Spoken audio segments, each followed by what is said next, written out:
don't try to control your emotions, because all that does is it represses it, it suppresses it. Now it's bubbling up inside of me. Then you get the volcano effect. Then it's someone does something little and you explode at them. Suddenly we do nothing. And somebody just completely loses their temper and you say, "Hare bhai, where did this come from?"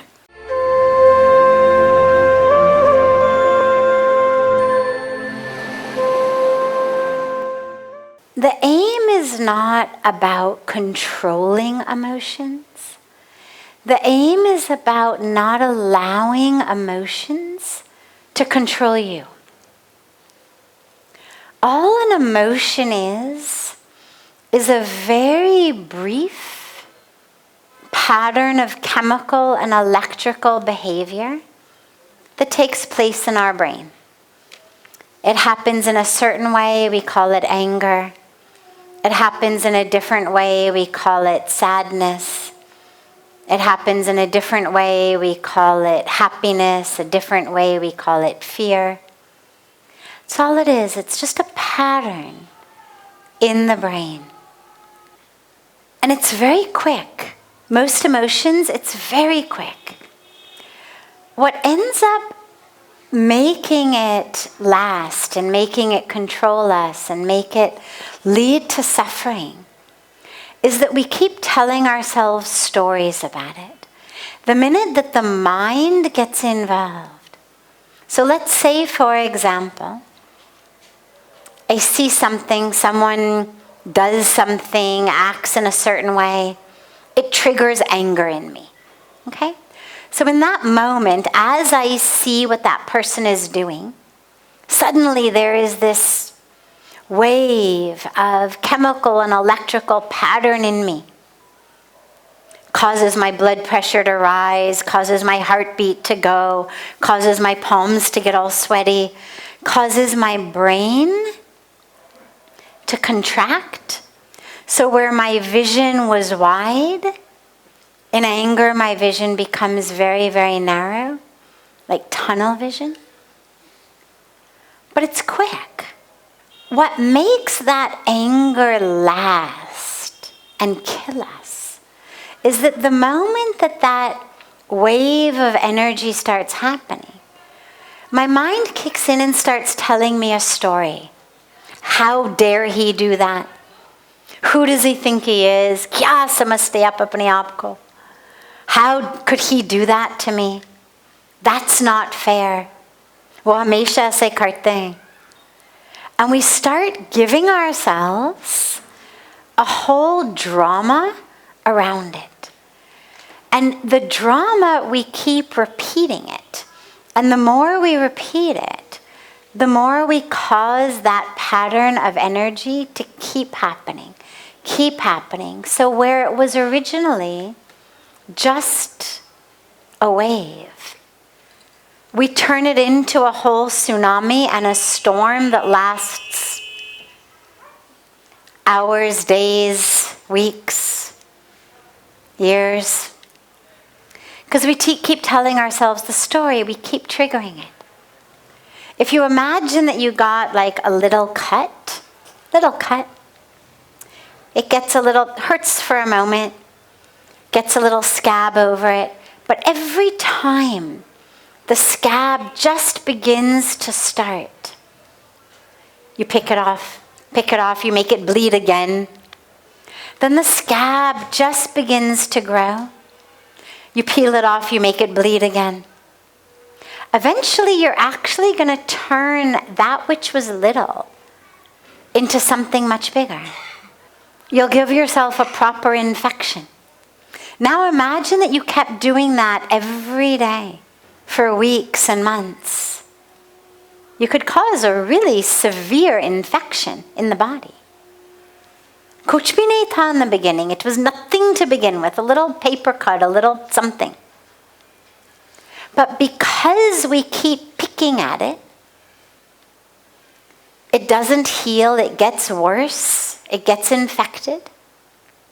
And this is actually what happens with a lot of our emotional state, is as it starts to rise within us, the mind kicks in and starts telling a whole story. And in that story, we hold on to it. And we prevent that wave from ever going away.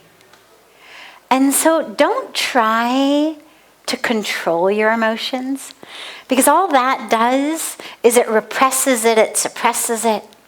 Now it's bubbling up inside of me.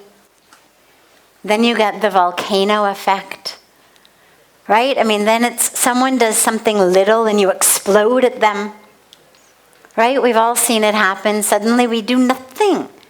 And somebody just completely loses their temper and you say, "Hey, where did this come from?" And it's all because they were repressing and suppressing and holding in. And finally, it exploded. So you don't want to repress or suppress the emotions. You don't want to push them down and control them. What you want to do is just notice it. Anger. Sadness. Joy. Whatever it is. Allow it to just be there. It comes as a wave.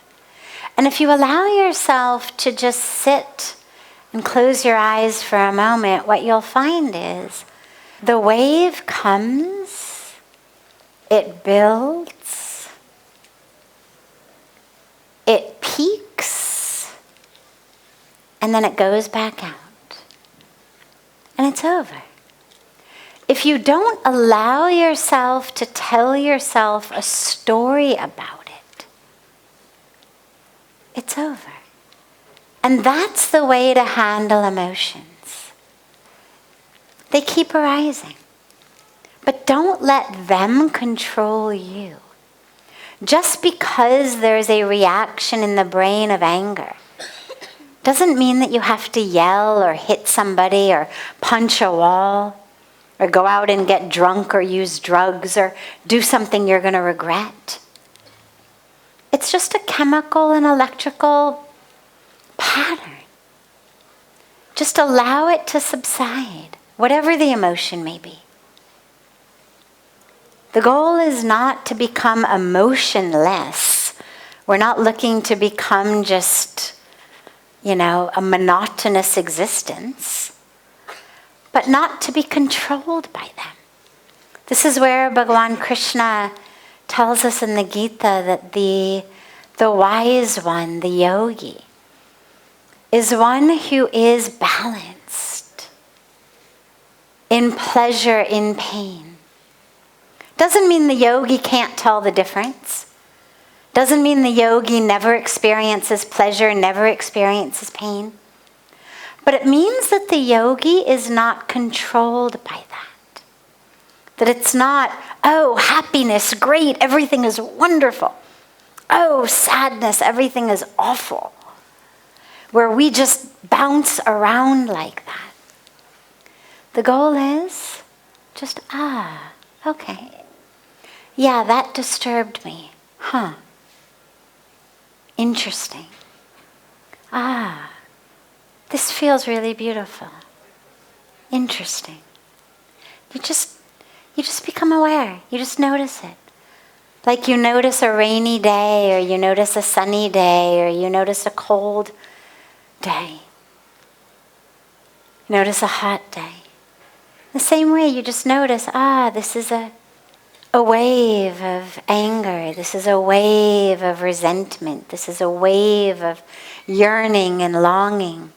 This is a wave of joy. But who I am is stable and anchored and grounded amidst all of these waves. So that becomes the goal.